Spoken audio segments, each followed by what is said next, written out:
新聞一開始，趕緊來關心這強烈風颱巴威，伊是繼續向西邊過來咯。氣象署預估講，這拜三呢，就滑向北邊，拜五暗時到拜六早起是上界接近台灣的時陣。這七級暴風半徑呢有300公里以上，到時規個台灣攏會落雨，中部以北的山區愛注意大水雨。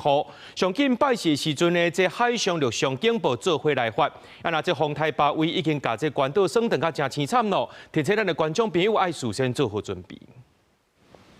大風大雨靠過去，街路的牆啊攏風扣甲完後，甚至有車風扣一個變過。強烈風颱巴威是對太平洋漸漸挖過來，目前離台灣差不多2100公里。不過初六巴威風颱是先掃過美國太平洋的屬地。關島和北馬里亞納群島，其中災情上嚴重的是羅塔島，嚴重受從無水失電。It was my first time, like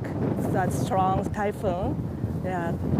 very scary. 目前氣象署預估巴威嘛是同款沿太平洋高壓的南邊往西邊刷過去。暗晡拜三初八暗時開始出現北轉，一直到拜五初十來到琉球群島的南邊。預估拜五暗時到拜六的這時是上海台灣的時陣。暗晡上緊拜四這時發布海警，半暝發布陸警。所以預報幾率上還是以這個路徑最高，要登陸的話幾率是比較偏低的哦。西北的角度是比較高，而且它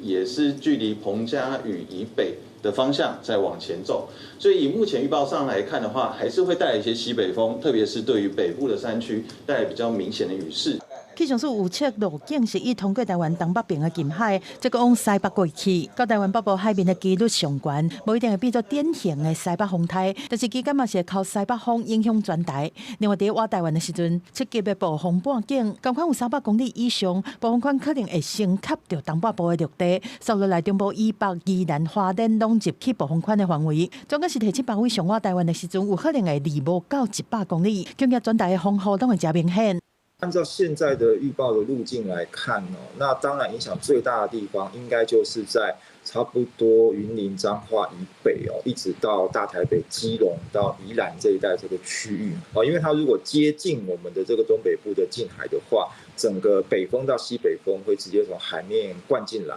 為了影響巴威有可能造成衝擊，行政院長杜英台初七下晡是去氣象署來視察風颱警備的情形，或者提示講北部地區對雲林以北到宜蘭，攏會第一個受到影響，可能靠10級到12級以上的陣風，加上強烈的雨勢。另外南部有可能是買10級的陣風，風雨的一陣，有可能雨勢比風勢更較大，對伊的威力是袂當大意。記者綜合報道。